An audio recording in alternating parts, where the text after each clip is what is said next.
Imagine, if you will, a silhouette. You don't need a face. Right. You don't need a name tag. You certainly don't need a caption. No, you really don't. You just see the outline against this smoky backlit backdrop. There's a beret perched at a rakish angle, a little jaunty, a little French. There are these thick, heavy black horn-rimmed glasses that just scream intellectual. And then there are the cheeks.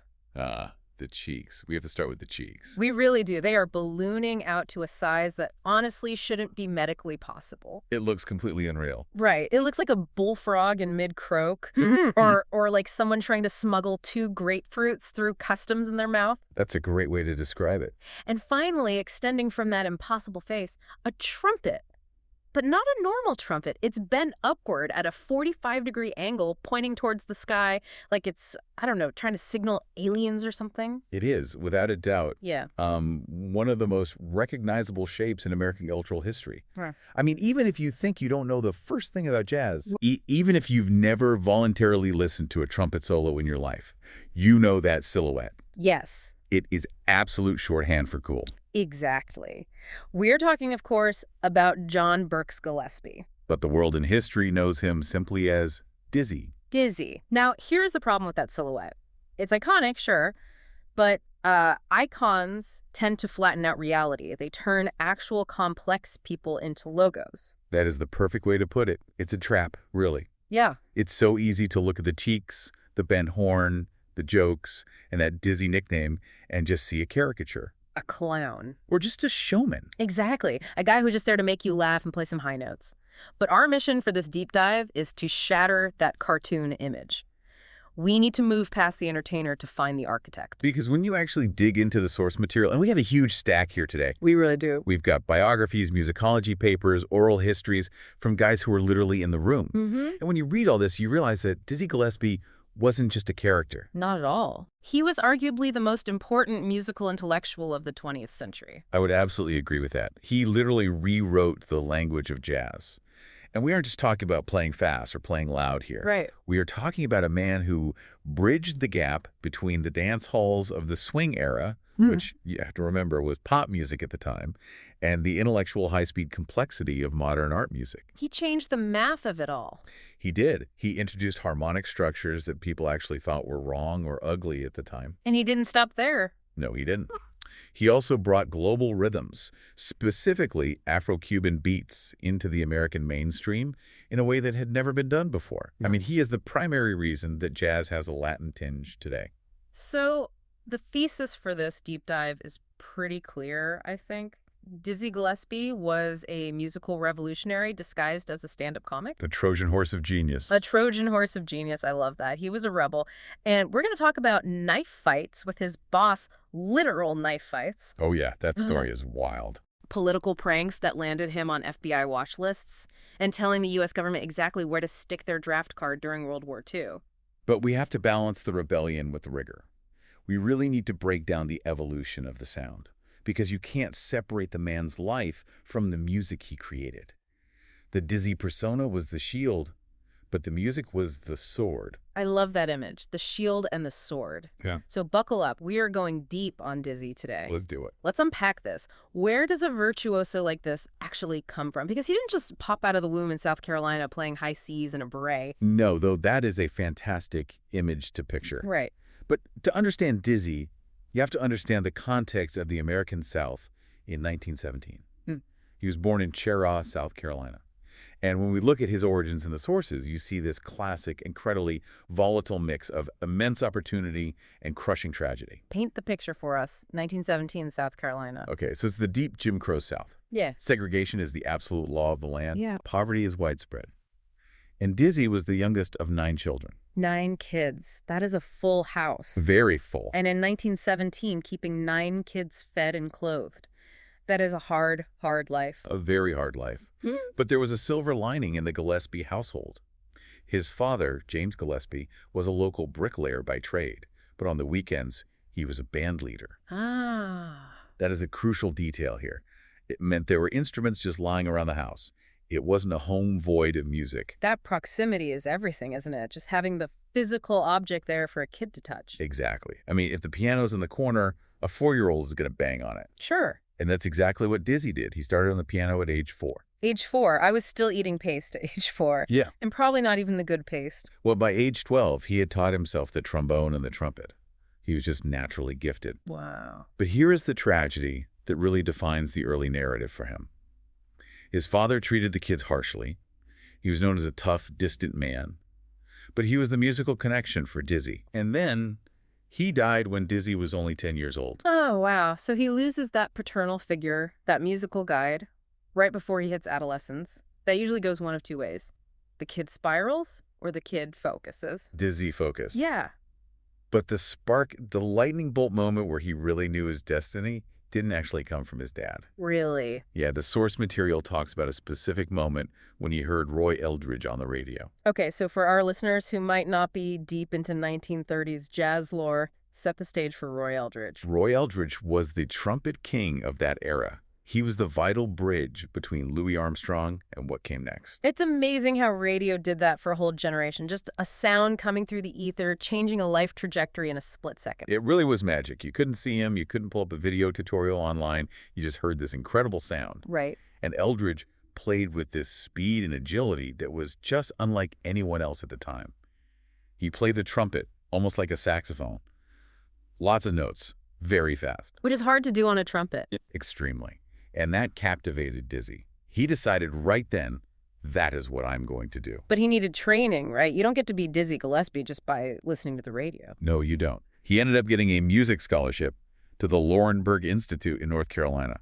I want to pause on Laurinburg for a second, because this wasn't just a regular high school, right? No, this was a significant institution for Black education. It was a place that valued discipline and craft above all. So he's actually studying the mechanics. Yes. He studied harmony and theory there for 2 years. He wasn't just learning to blow into a horn. He was learning how music worked. He was looking under the hood of the car, so to speak. But the real kickstart to his professional life happened in 1935, when his family moved up north to Philadelphia. The Great Migration. Right. We really can't overstate the impact of the Great Migration on jazz and, honestly, on American culture as a whole. Millions of Black Americans moving from the rural South to the urban North. Exactly, fleeing oppression and seeking jobs. They brought their culture, their blues, their spirituals, and it collided with the industrial city life. The pace was faster in the North, the noise was louder, everything was amplified. Amplified is the perfect word. Moving to Philly put Dizzy right in the mix. His first professional gig was with the Frank Fairfax Orchestra in 1935. He's getting his feet wet. Yeah, and then he moves to Teddy Hill's band in 1937. And this is an interesting little tidbit. He actually replaced Frankie Newton as the second trumpet. Oh, wow. So he's actively climbing the ladder in these established bands. And was this around the time he met his wife? Because I know she plays a massive role in keeping him grounded throughout his entire life. It was. August 1937, he's gigging in Washington, D.C., and he meets a young dancer named Lorraine Willis. Lorraine. Yeah, she was working the circuit, Baltimore, Philadelphia, the Apollo in New York. Now, the story goes that she wasn't exactly friendly at first. Playing hard to get. Or was Dizzy just, a lot? Probably a bit of both, to be honest. Yeah. Dizzy was intense. He was a jokester. He was loud. Lorraine was much more reserved, much more focused on her career. That he wore her down. He was persistent, and that persistence paid off. They got married on May 9th, 1940. And here's what is remarkable to me, especially in the chaotic world of jazz and entertainment, where marriages often lasted about as long as a drum solo. Right. They stayed together until the day he died. That is extremely rare in that world. It implies a true, deep partnership. She was his anchor. She managed him too, didn't she? She did. She actually managed his business and personal affairs later on. She kept the money straight. She dealt with the promoters. Which is huge. Massive. She allowed him to be the artist because she handled the reality. Every genius needs a Lorraine. Truly. But before he settled into that stability, he was a young, fiery, somewhat arrogant guy. And that brings us to his time with Cab Calloway. Oh, this is my absolute favorite part of the biography. This is where it gets Hollywood. It really does. So, in 1939, he joins Cab Calloway's orchestra. Now, we need to set the stage for our listeners about who Cab Calloway was at this time. He wasn't just a musician, he was a superstar. Think of Cab Calloway as the pop king of the era. Minnie the Moocher, the Zoot Suits, the Heidi-Ho. Right. He was an entertainer first, musician second. His band was polished, disciplined, and very commercially successful. So Calloway is the establishment, he's the corporate gig. Yes. And then you have Dizzy Gillespie, this young upstart who is starting to experiment. He's taking risks during his solos. He's playing notes that, according to the traditional rules of swing, it just shouldn't work. And Calloway hated it. He absolutely loathed it. He called it something specific, didn't he? He famously called Dizzy's playing Chinese music. Chinese music. That's such a specific, odd insult. What did he even mean by that? It's a fascinating slur culturally. He didn't mean it literally came from China. He meant it sounded foreign. It sounded confusing to his ears. It lacked the predictable resolution of Western swing music. Because swing is very predictable. You know where it's going. Exactly. To Calloway, who was all about the groove and keeping the dancers on the floor, Dizzy's harmonic complexity just sounded like noise that was messing up the show. It was bad for business. Exactly. So the tension was already there. It was a clash of generations and a clash of philosophies. And then came the spitball. The spitball heard around the world. Set the scene for us. Where are we? It's late 1941. The band is rehearsing or performing accounts, very slightly on the exact moment, but they're on stage at the State Theater in Hartford, Connecticut. Okay, Hartford. Cab Calloway is in the spotlight. He is the star, doing his thing. Suddenly, a spitball flies through the air and lands on the stage, right in the spotlight. Thrack! A classic high school prank. Completely childish. Disrespectful, sure, but hardly a capital offense. But Calloway isn't laughing. He stops everything. He looks at the trumpet section, and he zeroes right in on Dizzy. Why did... Because Dizzy was known for his mischievous humor. He was a known prankster. So Calloway just assumes, well, it has to be Dizzy. Guilty by reputation. Exactly. He accuses him in front of everyone. But Dizzy didn't do it, right? From what the sources say. According to the accounts from band members like Milt Hinton and Jonah Jones, no, Dizzy was completely innocent. Okay. The culprit was likely a trumpeter named Jonah Jones, actually. Oh, wow. But Dizzy wasn't going to take the heat for something he didn't do. He flat out refused to take the blame. They start arguing. It escalates. And Calloway hits him. Calloway hits Dizzy. And then it turns violent. This is the part that always blows my mind because, you know, we think of Dizzy as this jovial, smiling guy with the big cheeks, but in this moment, he pulls a knife. He stabs Cab Calloway. He stabs his boss. In the leg. I mean, it wasn't a life-threatening wound, minor cuts on the thigh and wrist, but still, you do not stab the band leader. No, I'm pretty sure that is a major violation of HR policy in any decade. Needless to say, Calloway fired him on the spot. I would hope so. Dizzy actually tried to apologize a few days later, but Calloway was done. He was permanently dismissed. Wow. But this moment is important. It shows that underneath the smile, Dizzy had a steel backbone. He demanded respect. He wouldn't back down. He wasn't going to be pushed around, even by the king of Heidi-Ho. That fire, that refusal to back down, that wasn't just about a spitball. That was about his whole attitude toward authority. Yes. I mean, look at his selective service interview for World War II. This is incredible. It really is. This really highlights his anti-authoritarian streak. So he goes in for the draft. He goes in for his draft interview. Remember, this is the 1940s. The U.S. Army is still segregated. Right. Black soldiers are treated as second-class citizens, given the worst jobs, denied basic respect. Right, fighting for freedoms abroad that they don't even have at home. Exactly. So Dizzy looks at the draft board, these government officials, and asks, in this stage of my life here in the United States, whose foot has been in my ass? Wow. He did not mince words. Not at all. He's directly asking, why should I fight for a country that is actively oppressing me? And then he follows it up with a threat, basically. He tells them, if you put me out there with a gun in my hand and tell me to shoot at the enemy, I'm liable to create a case of mistaken identity of who I might shoot. He basically told the draft board, if you give me a gun, I might shoot the white officers instead of the enemy because of how black people are treated here. Yes.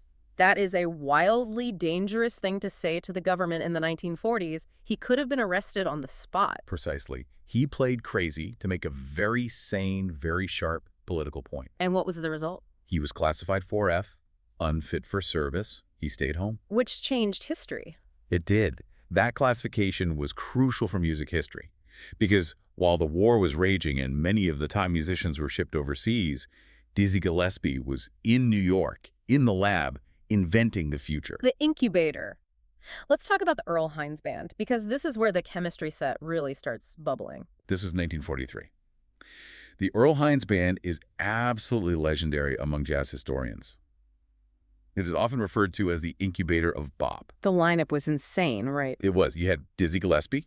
You had Charlie Parker. Bird and Diz. Yeah. Together in the same section. This is like Lennon and McCartney finding each other. Or Jobs and Wozniak in the garage. Exactly. But there is a major catch. What's the catch? Because of a recording ban during the war, a strike by the Musicians' Union against record labels over royalties, this band wasn't recording commercially. Ah, right. The 1942 to 1944 ban. Yes. So we don't have albums of this specific moment. It's like a black hole in history. We only have the oral history to rely on. That adds to the mystique, doesn't it? The lost recordings of the greatest band ever. It does. Gunther Schiller, the famous composer and historian, said that in 1943 he heard this band playing flatted fifth chords and modern harmonies that wouldn't be officially called bebop until 2 years later. So they were playing music from the future, basically in secret. They were? But didn't Dizzy have a different take on whether this music was actually new? Yes, and this is what I love about his perspective. He was a musical intellectual. He didn't see it as destroying the past to build the future. He didn't see himself as a disruptor. No, he saw continuity. He said, and this is a quote, "People have the erroneous impression that the music was new. It was not. The music evolved from what went before." And he had that other great quote, didn't he? He did. He said, "Naturally, each age has got its own shit." I love that. So blunt. It's perfect.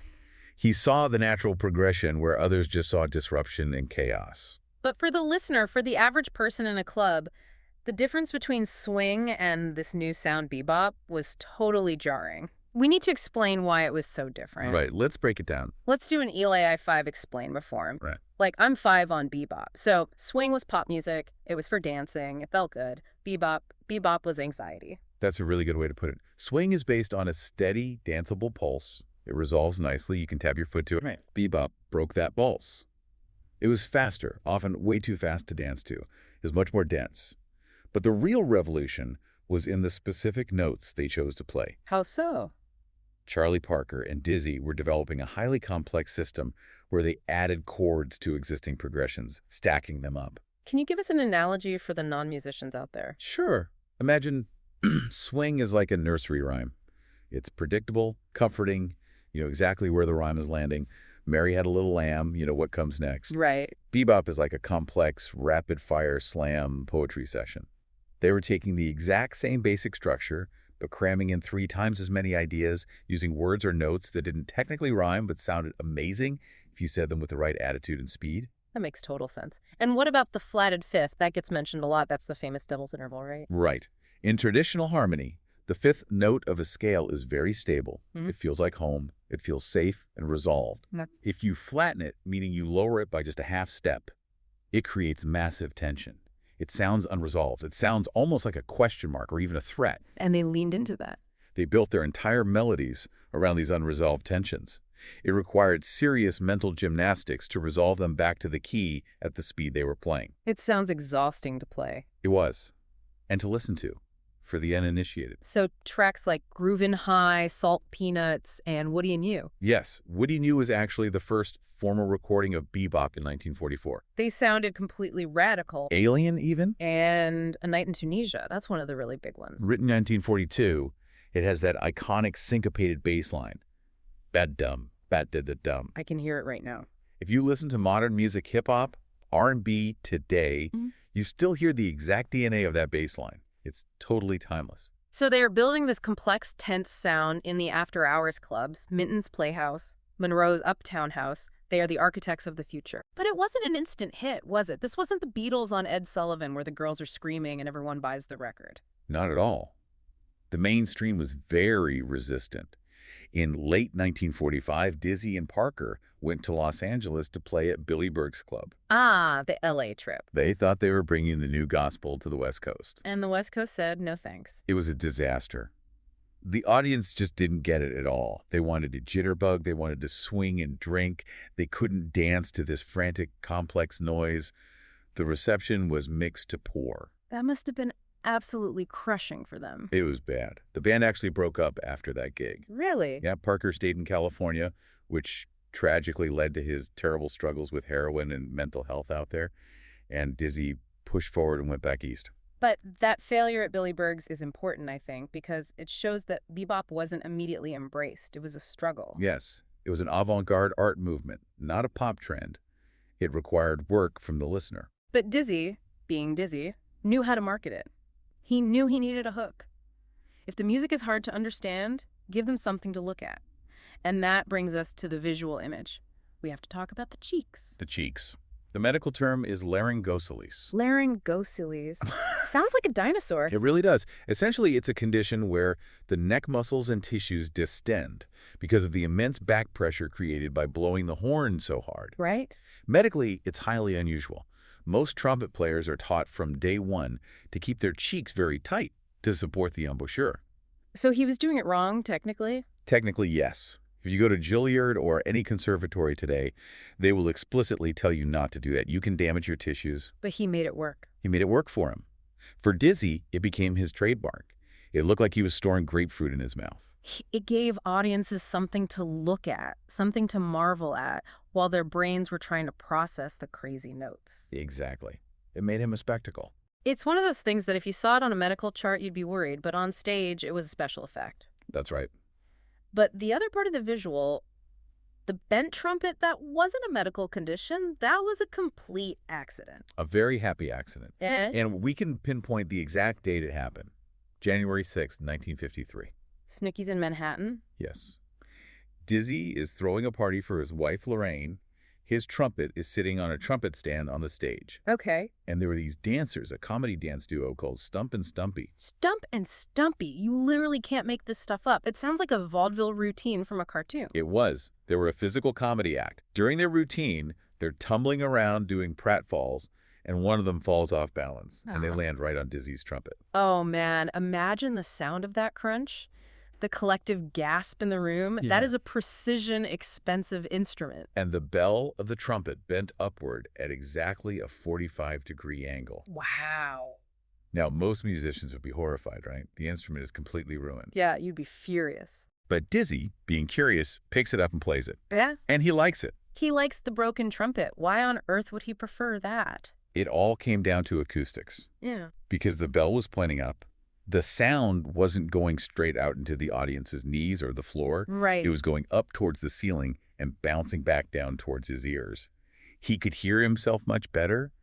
It acted like a personal monitor. That is fascinating. He liked it so much that even though he had the horn straightened the next day, he couldn't get that specific sound out of his head. He missed the bent sound. He did.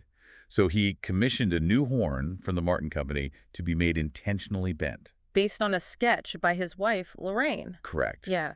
Lorraine actually drew the design for the manufacturer, and that became his horn for the rest of his life. It wasn't a gimmick at all. No, it was a sonic preference that just happened to become a visual icon. And just to give you a sense of how iconic that battered Martin trumpet became, in 1995, a couple of years after he died, it was auctioned at Christie's. Do you remember how much it went for? It sold for $63,000. $63,000 for a bent trumpet. Wow. And the proceeds went to benefit jazz musicians with cancer.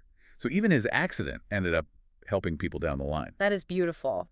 Okay, so we've got the look, we've got the complex bebop sound, but Dizzy wasn't content to just stay in that lane forever. He wanted to go global. He was always looking forward. And this is where we get into Afro-Cuban jazz. This is, in my opinion, his biggest long-term contribution to music. Arguably, yes. In the late 40s, Dizzy was looking for something more. He felt that jazz had become a bit too cerebral with bebop. Too much head, not enough body. Exactly. It lost the physical connection.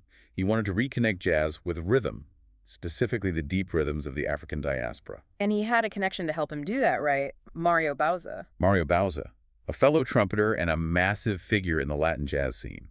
He introduced Dizzy to a Cuban percussionist and dancer named Chano Pozo in 1947. And this meeting basically changed everything. It really did. Huh?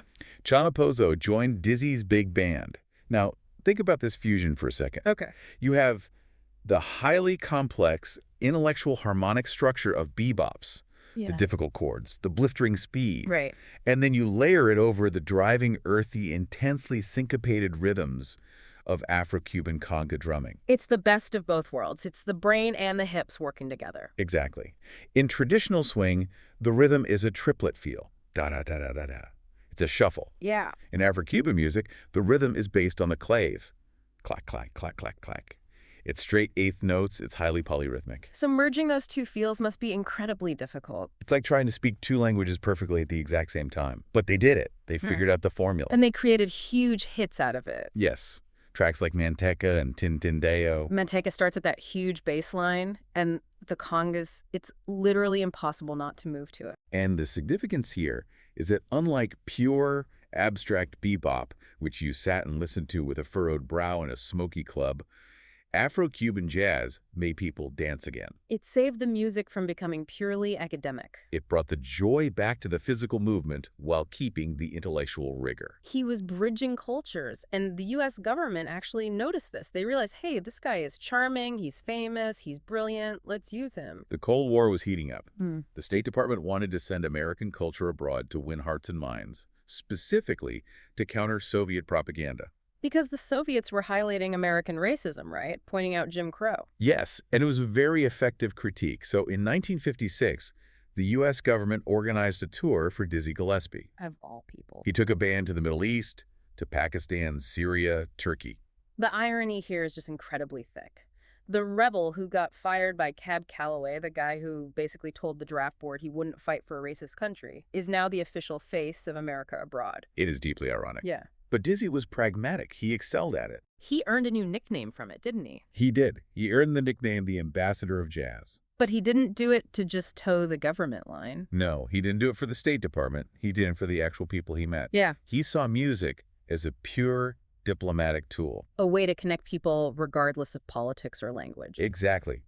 He famously refused to stay in the fancy diplomat hotels and would go out and eat in the local neighborhoods, play his horn with local kids on the street. He embodied the best of America, even while America wasn't treating him with the best it had. That's a profound way to look at it. Speaking of politics, we have to talk about the 1964 campaign. Because Dizzy Gillespie actually ran for president of the United States. He really did. He ran as an independent write-in candidate in '64. And this wasn't just a vote for me vanity project. He actually had a platform. He promised to rename the White House. Yes, to the Blues House. The Blues House, I love it so much. But the best part of the whole campaign was his proposed cabinet. Oh, the cabinet is legendary. If he won, he had a lineup ready that would have been the coolest government in human history. Let's go through it. It really was a fantasy draft of jazz legends. So, for Secretary of State, Duke Ellington. Okay, classy, diplomatic, perfect choice. Duke could charm anyone in any room. For Director of the CIA, Miles Davis. Can you imagine Miles Davis running the CIA? Don't tell me what the secrets are. I'll figure them out by what you don't say. Exactly, the master of silence running the spy agency. It's brilliant. Who else? For Secretary of Defense, he wanted the drummer Max Roach, because Max was known for being loud and militant. Nice. For Secretary of Peace, which is the position we don't have, but maybe we should be, he picked Charles Mingus. Mingus as Secretary of Peace. That is incredibly volatile. Mingus was known for his massive temper. He'd punch musicians on stage. I think that was exactly the point. Yeah. Peace through extreme strength. And for Attorney General? Malcolm X. Wow. Okay, so that signals something a bit more serious. Putting Malcolm X in charge of the law, that's a massive statement for 1964. It really does.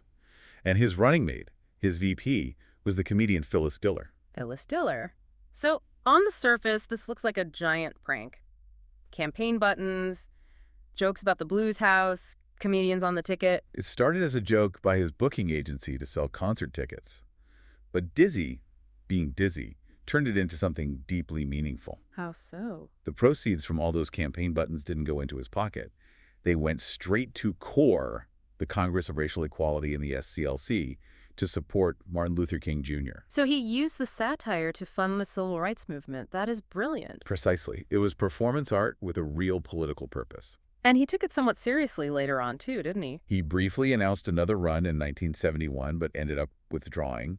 but it showed that he was heavily engaged with the world, not just isolated in the music. He understood his platform. He did. And that engagement deepened as he got older. His spiritual life really evolved. He moved away from the crazy party lifestyle. He did. There's a very touching story in the sources about a conversation he had after Charlie Parker died. Right, in 1955. Parker's death really shook the jazz world to its core. It was a massive warning sign about the dangers of excess in heroin. It had to be a wake-up call for Dizzy. It was. Dizzy was talking to an audience member about the oneness of humanity. He was searching for something deeper. And he found it eventually. Yes. In 1968, heavily impacted by the assassination of Martin Luther King Jr., Dizzy officially converted to the Baha'i faith. What drew him to that specifically? It's not the typical path for a jazz musician of that era who might normally turn to Islam or Christianity. The Baha'i faith explicitly emphasizes universalism, global citizenship, and the complete elimination of racism. Ah, so it aligned perfectly with how he already saw the world. Yes, especially after his travels as the ambassador, he viewed himself as a true citizen of the world. He stopped drinking. He focused intensely on peace. Nat Hentoff, the famous jazz critic, said it gave him inner strength and soul force. And you could hear that soul force in his later projects. In the 1980s, he led the United Nation Orchestra. Notice the singular there, United Nation, implying one unified world. Exactly. He was using it to mentor young musicians like Flora Purim and Arturo Sandoval. Arturo Sandoval, the incredible trumpet player who actually defected from Cuba while touring with Dizzy. Right. Dizzy helped him navigate that massive, life-changing transition. He wasn't just a band leader at that point. No, he was a father figure to a whole new generation. He was passing the torch. He wanted to ensure the music survived long after him. And he was popping up in pop culture, too, introducing himself to new audiences.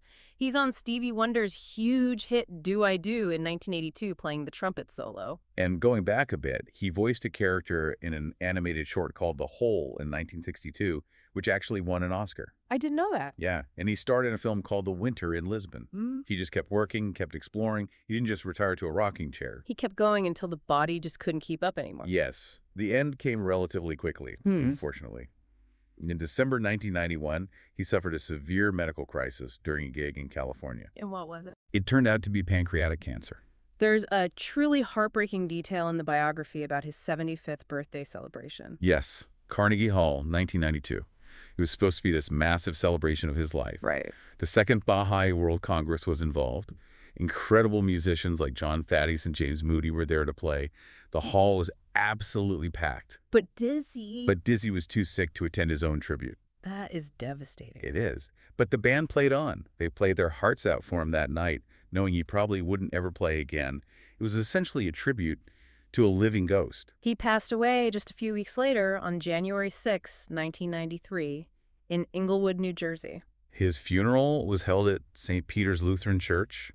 Roberta Flack sang Amazing Grace. And he was buried in Flushing Cemetery in Queens. And here's a detail that always strikes me when I read about it. The grave. His grave is unmarked. Unmarked. The man who is literally called the Sound of Surprise, the man with the huge cheeks and the bent horn who traveled the world, lies in an unmarked grave. That seems almost wrong. It does feel very counterintuitive for such a loud, vibrant life. Why is it unmarked? The sources imply a desire for profound simplicity or privacy by the family at the time. But in a way, if you think about it, it fits. How so? The music is the monument. The silhouette is the marker. He isn't neat as stone. You hear him every time you hear a flatted fifth or a conga drum in a modern jazz track. That's a beautiful way to look at it. So when we look back at this life, this massive, colorful, impossibly complex life, how do we assess his greatness today? How does he stack up against contemporaries like Miles Davis or Duke Ellington? Wynton Marsalis put it very well. He said Dizzy's rhythmic sophistication was simply unequaled. Unequaled? Yes. He was a master of harmony who knew so much and, importantly, was generous with that knowledge. He taught everyone. Miles Davis learned from Dizzy. Coltrane learned from Dizzy. But Scott Yano, the jazz historian, had an interesting take on why maybe Dizzy doesn't always get the same copycat reverence as Miles Davis. Right. Yano argued that Dizzy was so complex, so technically difficult to play, that his contemporaries literally couldn't copy him. They just didn't have the chops. Exactly. It was much easier to copy Miles Davis's cool, minimal style or someone like Fats Navarro. Dizzy was almost too good to imitate until John Faddis came along in the 70s and finally cracked the code. He was one of one. He broke the mold. Truly, he was the complete package. The virtuoso, the theorist, the teacher, and the entertainer. So what does this all mean for you, the listener, driving to work right now or doing the dishes? It means you should remember him as the sound of surprise. He was a man of total contradictions. Yes.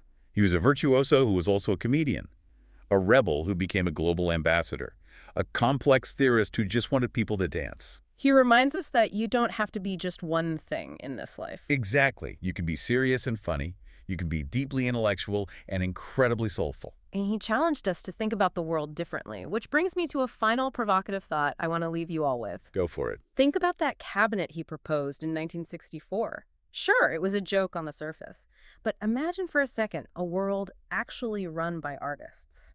That would be something. A world where the Secretary of Peace is a bassist like Charles Mingus, someone who intimately understands harmony but also tension and how to create release. Right. In a world where we are constantly overwhelmed by information, and I know you, the listener, feel that pressure every day, maybe we need a little less traditional politics and a little more jazz. I agree completely. Maybe we actually need a Department of Blues to keep us grounded and honest. I think we could all use a Secretary of Peace right about now. Mm-hmm. And maybe a director of silence like Miles. Absolutely. So do yourself a favor today. After this deep dive ends, go pull up Manteca or A Night in Tunisia. But don't just put it on in the background. No.